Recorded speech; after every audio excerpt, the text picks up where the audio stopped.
spell it for the record. Christopher Leahy, C-H-R-I-S-T-O-P-H-E-R. Leahy is L-E-A-H-Y. Good afternoon. Good afternoon. What do you do for a living? I'm a detective sergeant with the San Diego Police Department, currently assigned to the homicide unit. How long have you been working with the San Diego Police Department? 2002, February 2002 is when I started, so this is my 22nd year with the police department. And can you talk to us about your various assignments that you've had prior to being a detective sergeant with homicide? Yeah, after completing the San Diego Police Department, or the San Diego Regional Police Academy, I went to patrol, worked as a patrol officer at 3 different patrol commands. Started at Southeastern Division, Eastern Division, and then Central Division. At Central Division, I was selected to become a member of the Neighborhood Resource Team. It's a proactive assignment, working both the 510s and 520 service areas, so Balboa Park, Golden Hill, South Park, downtown, all of downtown, and the neighborhoods within downtown. And basically, our team was created to address chronic problem locations and individuals, work with businesses and property owners to identify solutions to those chronic problems, whether that was changing the environment, putting in additional lighting, tearing down abandoned properties. So we work closely with all different kinds of agencies to, once we had a problem assigned to us, work to find a solution. From that assignment, I transferred to the San Diego Police Department's gang suppression team. That's a uniform. I was on the uniform side of the gang suppression team. And in the gang unit, you have the investigative side, and then you have the uniform side. We all work out of the same office, and we're all assigned under investigations too.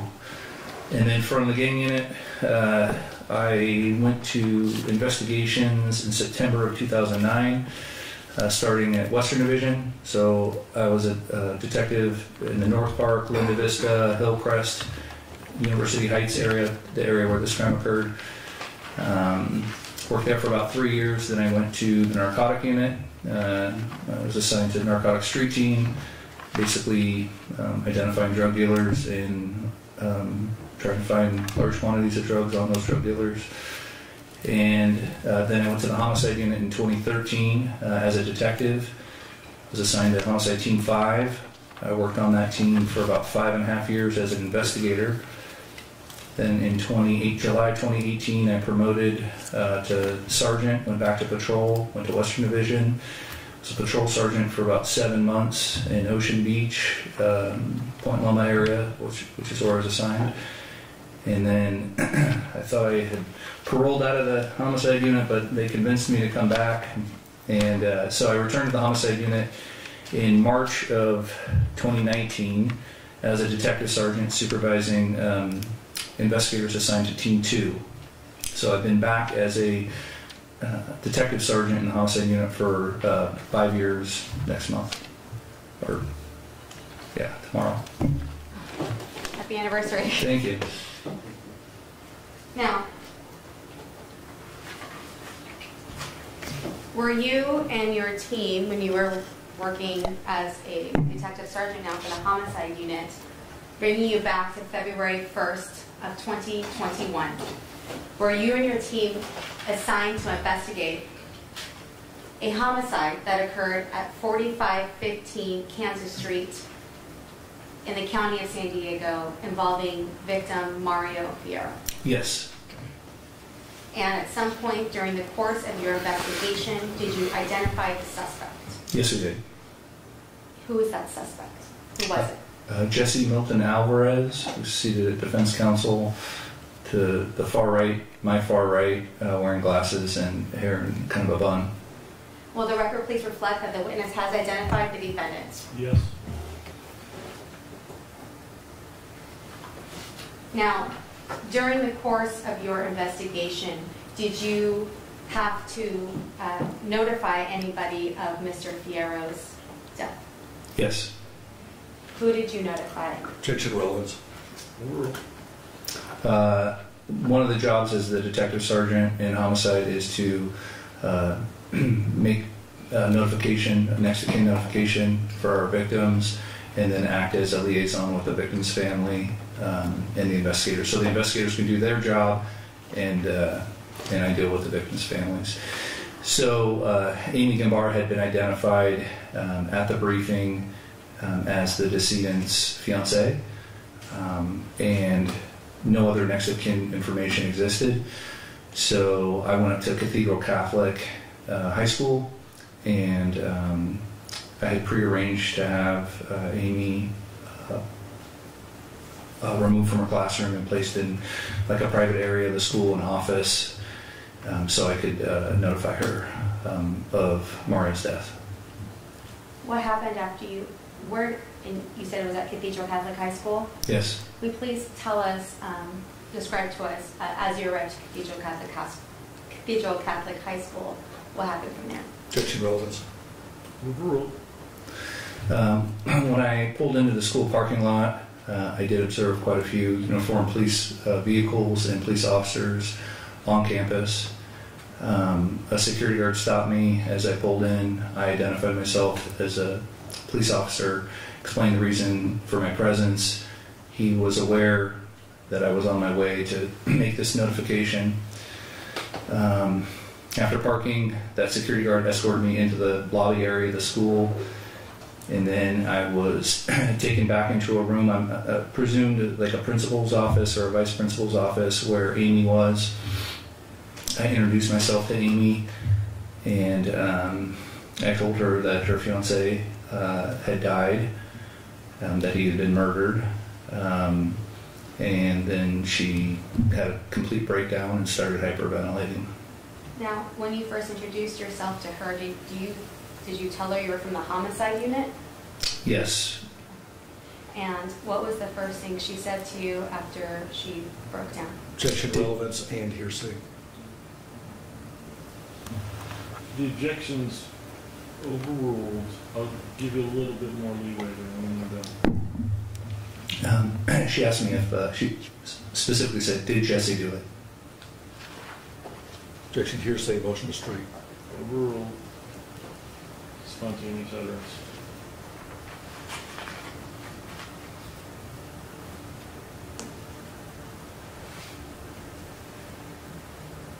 Was she concerned about any other family members? Yes.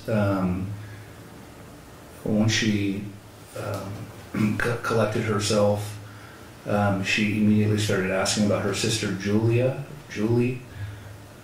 We didn't know all these people. This is just a couple hours after we're getting called to the scene, so I didn't know the relationships necessarily at this point. But she became very concerned about her sister Julie. Coincidentally, her second or third cousin happens to work at Homeland Security in San Diego. Objection, not responsive at this point. Sustained. At some point during your investigation, did you find out that she was roommates with her sister Julie? Yes.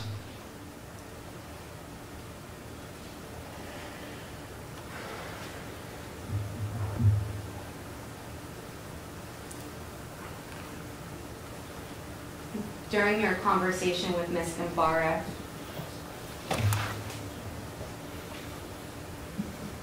did she state that when she told the defendant that she wanted to break up with them, that he said that ending the relationship was going to make her life very difficult? Objection, Yes. leading and relevance. Prior consistent statement, Your Honor. I'm not sure when this statement was made. Is this in the same context? Yes. Yes.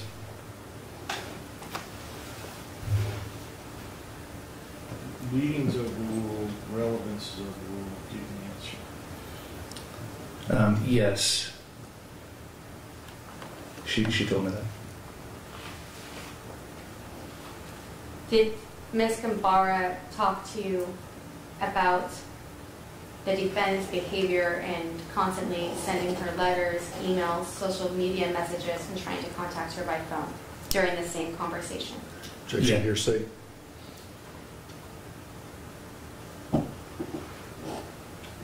I think, yeah, under evidence code section 1240, I'm going to allow this. I think the foundation's already been laid. This is the same conversation that initially occurred. Objections overruled. Go ahead. Yes, she did.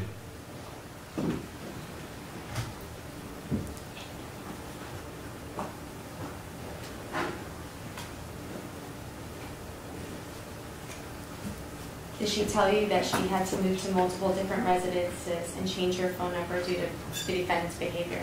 She did. Did she then provide the defendant's phone number to you She did. 909 area code. and an email of his as well? Yeah, it was a .edu email.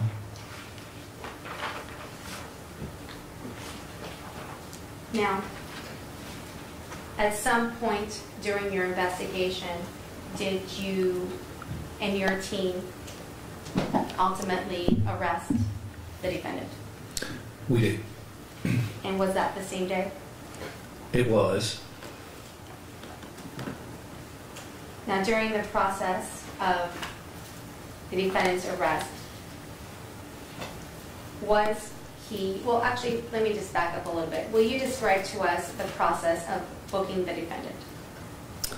Well, in this particular circumstance, we were still in the very early stages of the investigation, but we realized that there was a possibility Jesse Alvarez was a potential suspect, or at least, very least, a person of interest. Objection non-responsive. So Detective Ron Newquist had sought and obtained through judicial process a search warrant to search Mr. Alvarez's home and to seize and forensically examine him, process him for potential evidence both inside the house and on his person that might exist. So we did execute a warrant at his house, and pursuant to that warrant, Mr. Alvarez we seized him. We brought him down to San Diego Police Headquarters and forensically examined and processed him.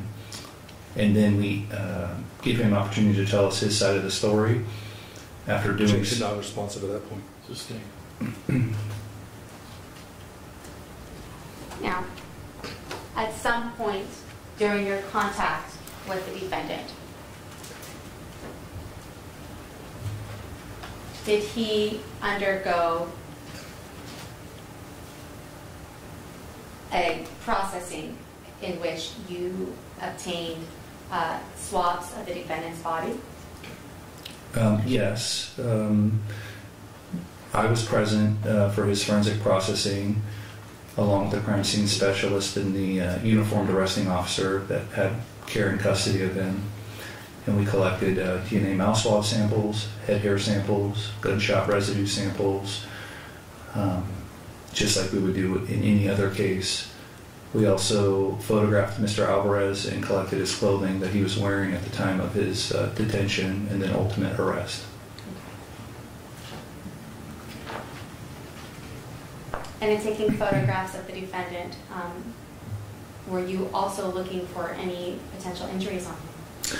Yes, anytime we do a forensic processing, we are looking to document the existence of any wounds, injuries, irregularities, tattoos, birthmarks, scars. It's pretty detailed information that we document, and because especially in this case, we didn't have all the information in terms of like sequence of events, what was relevant and what wasn't, but we had located Mr. Alvarez so soon after the incident occurred. We wanted to document everything. Okay. I'm going to show you what's been previously marked as Courts Exhibit 68 through 73 for identification, previously shown to Defense Counsel.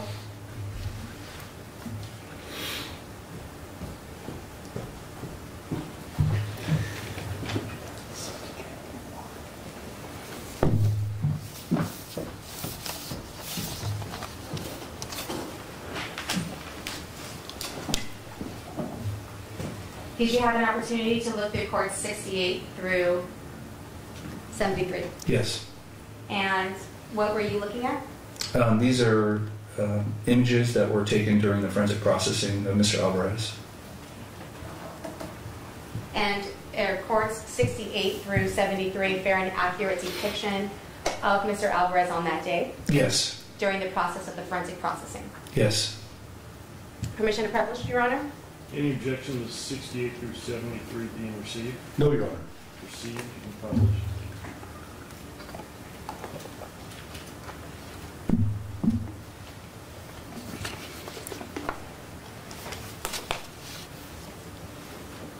Madam Clerk, will you please dim the lights for a moment?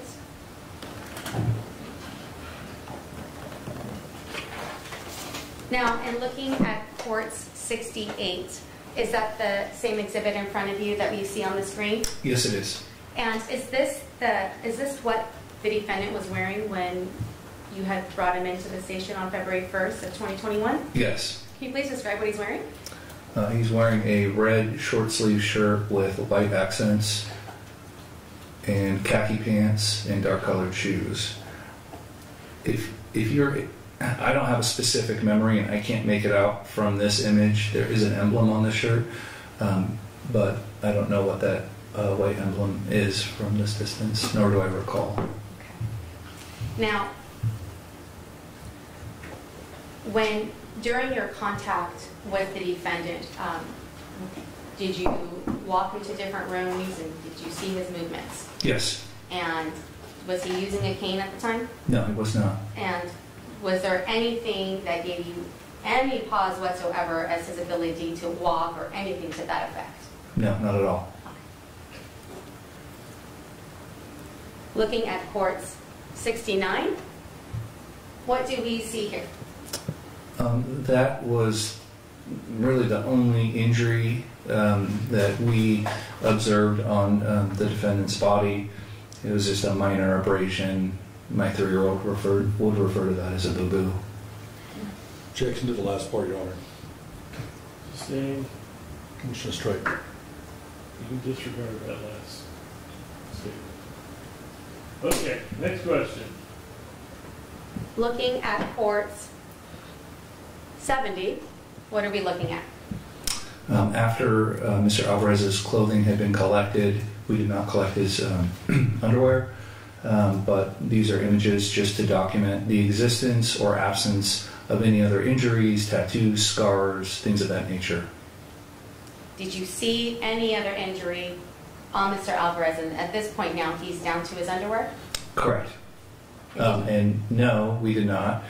The only remarkable thing during the processing that I observed was looked like dried paint.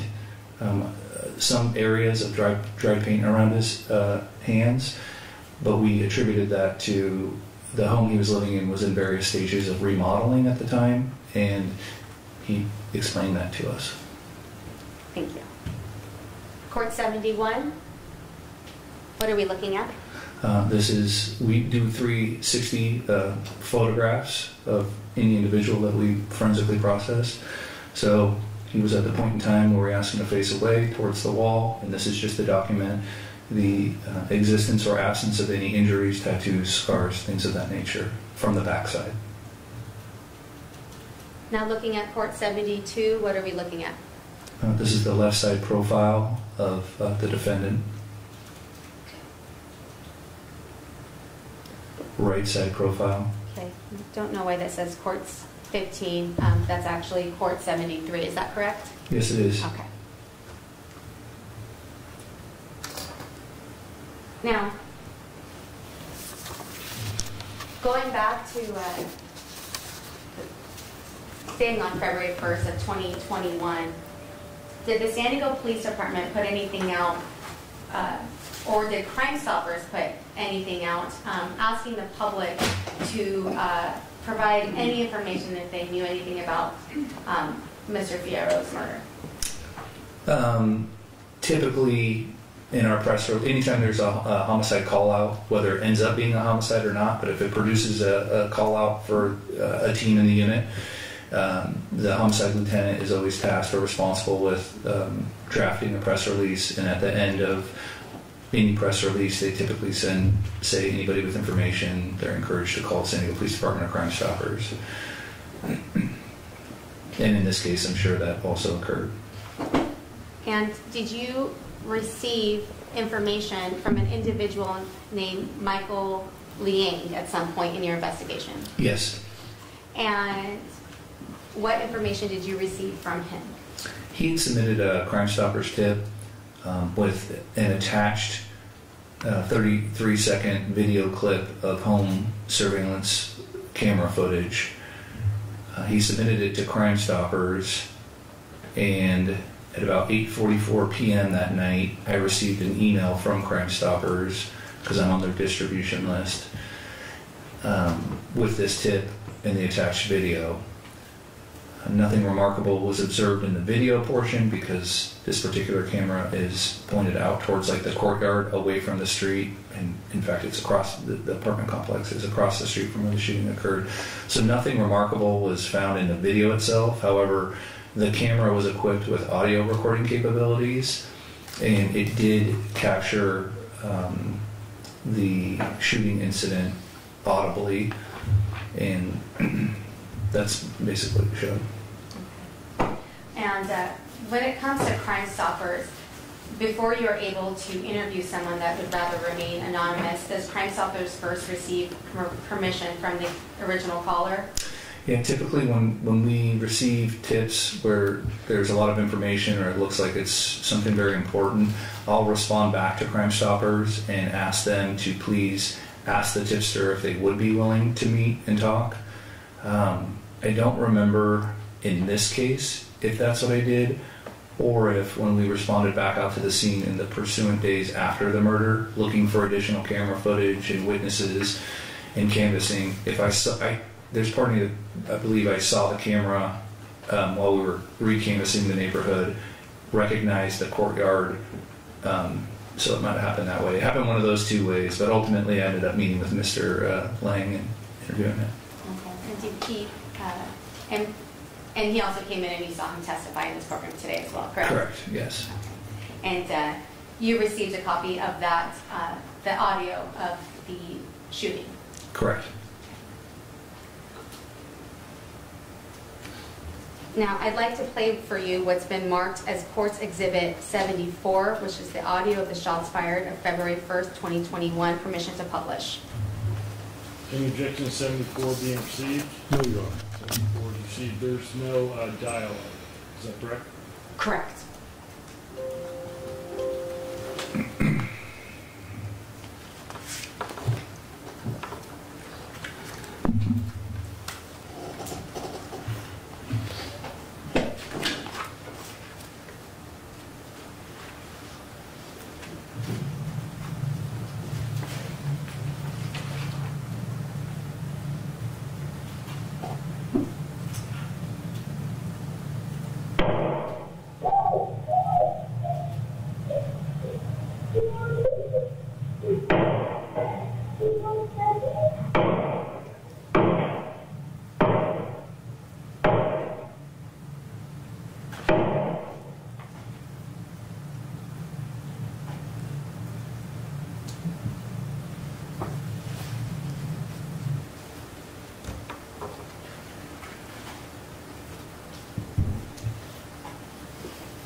Now, Sergeant, you said that you've been working as well, this is almost your 5th year anniversary as a homicide detective sergeant, is that correct? Yes. And you've been working for the San Diego Police Department for about 20 years? 22 years, yes. 22 years. During your time working in law enforcement, have you yourself been shot at? Yes. And have you, in the course of working in the homicide team, investigated cases involving homicides involving guns? Yes. And in some of those cases, have you been able to capture some of that on surveillance? Yes. And can you please describe for us any additional experience that you've had with shootings? I've been present at shooting events as they've happened. Like I said, I've been shot at. I've investigated numerous attempted murders and murders of shooting incidents throughout my career.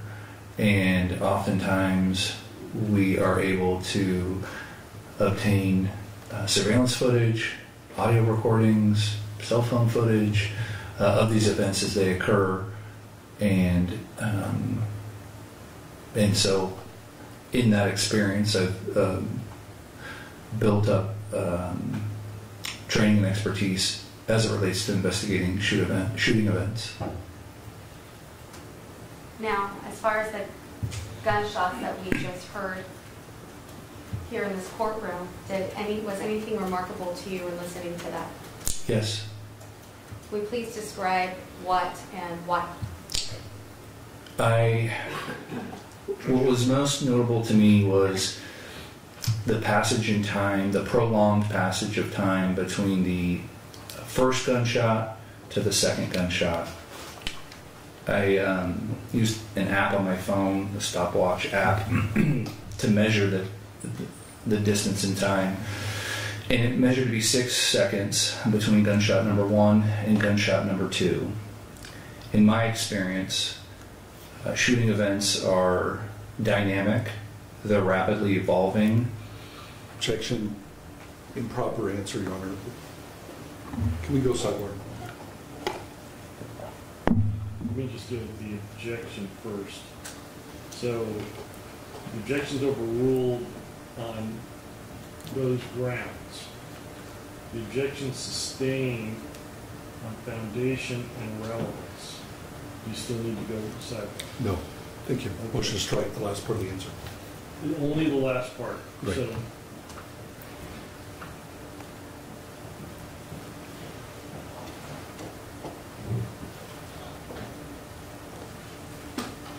what I'm going to ask the jury to disregard, no offense. In my experience, shooting events are dynamic, they're rapidly evolving. Next question. Will you talk to me more about your experience in other audio shootings that you have heard and the sounds when you hear shootings in surveillance or when you've been shot at? Objection, relevance and compound. Compounds overruled, relevance is sustained.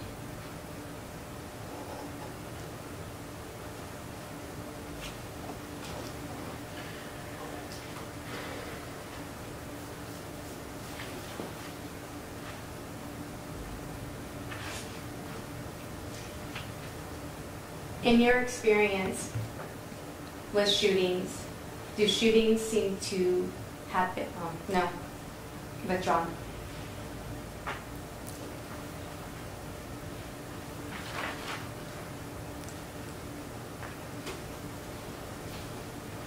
In the audio recording, did you hear just shots fired? No. Tell us what else you heard. After the first gunshot was fired, I could hear the sounds of what appeared to be some type of commotion. At least one, if not possibly two voices. I personally could not make out what was being said.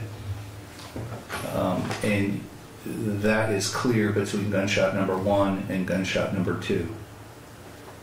Then between gunshot number 2 and gunshot number 3, which I also clocked to be approximately 3 seconds passage of time, I could hear some commotion, but less than the 6-second gap in between gunshot 1 and 2.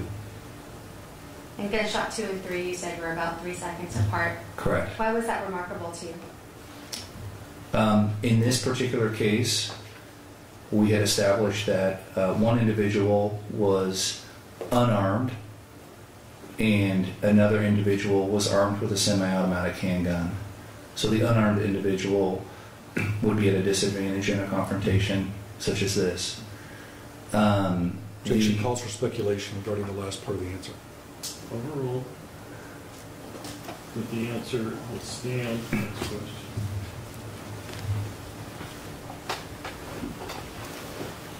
In your experience of being involved in shootings and being in incidents that were either you've been shot at, you've been near someone else being shot at, hearing things on audio, seeing things on surveillance, do you usually hear these type of gaps in between shots? Objection, relevance.